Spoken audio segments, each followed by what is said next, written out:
Today's notes are over classifying triangles. Triangles can be classified in two different ways. We can classify them by their angle type and then by the length of their sides. By angles, we can classify a triangle as either acute, meaning it has all acute angles. We can classify a triangle as a right triangle if it has one right angle. So even if it only has one right angle, meaning it would have two acute angles, we still call it a right triangle. And the third type of triangle is an obtuse triangle. And that is when you have one obtuse angle. So obviously you would have one obtuse angle, two acute. But because it has the one obtuse angle, you would call it an obtuse triangle. Classifying a triangle by its sides. Scalene. Scalene means you have no congruent sides. All three sides have different lengths. An isosceles triangle is where you have two congruent sides. Two of the three are congruent. And then an equilateral is where all three sides are congruent. And I like to think of the word equal in there to kind of think of, oh, all three sides are equal. So we're going to classify these triangles below by both their angles and their sides. I can see in the corner here my little symbol for a right angle. And as long as the triangle has one right angle, we call that a right triangle. Now classifying it by its sides. These marks that you see here tell us that those two sides are congruent. So I have two congruent sides, which means this is an isosceles triangle.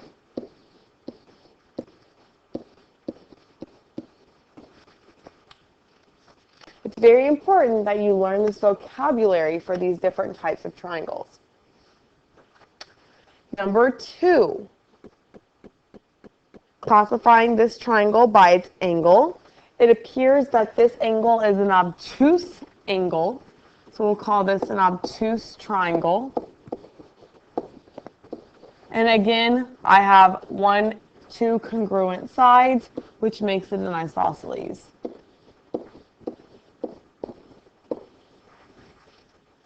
The third triangle.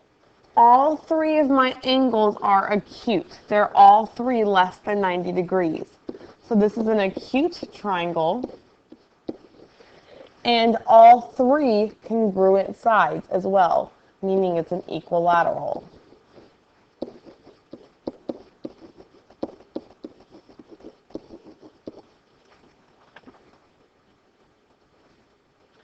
So using your protractor, I want you to measure these angles and classify the triangles below. You may actually be able to do this even by classifying it by its angles. You can probably do it just by looking at it. It appears that all three of these angles are acute.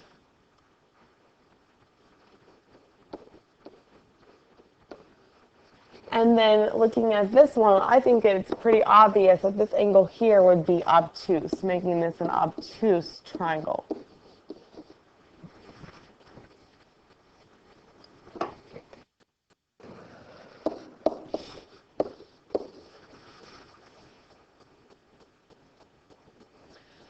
This is one of the things that we talked about last year in 6th grade.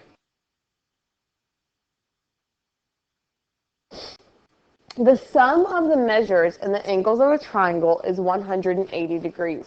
No matter what type of triangle you have, all three angles will always add up to exactly 180 degrees.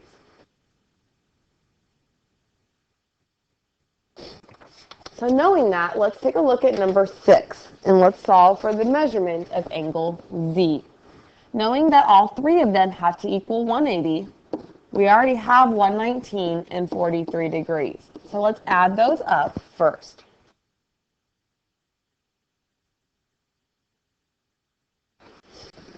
That comes out to 162 degrees. Now if I know that all three angles must add up to 180, I can subtract the 162 from 180.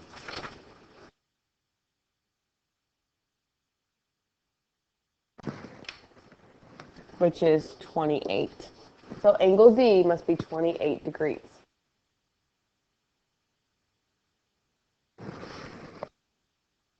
Make sure that you always label angle measurements with the degree symbol.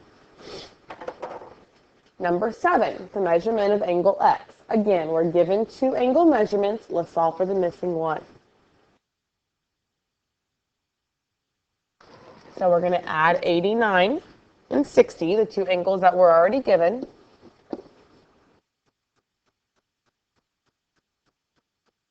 And then subtract that from 190. Sorry, 180.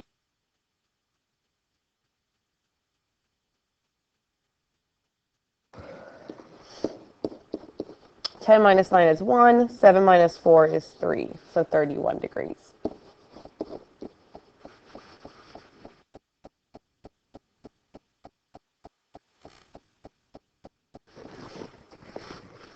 Sometimes you may have to solve for the missing angle even though you're not given a picture. In triangle ABC, if angle A is 25 degrees, angle B is 108, what is angle C? So just like the previous 2 questions, we're given 2 of the angles, we're solving for the missing one. So 108 plus 25 is 133, and now subtract that from 180.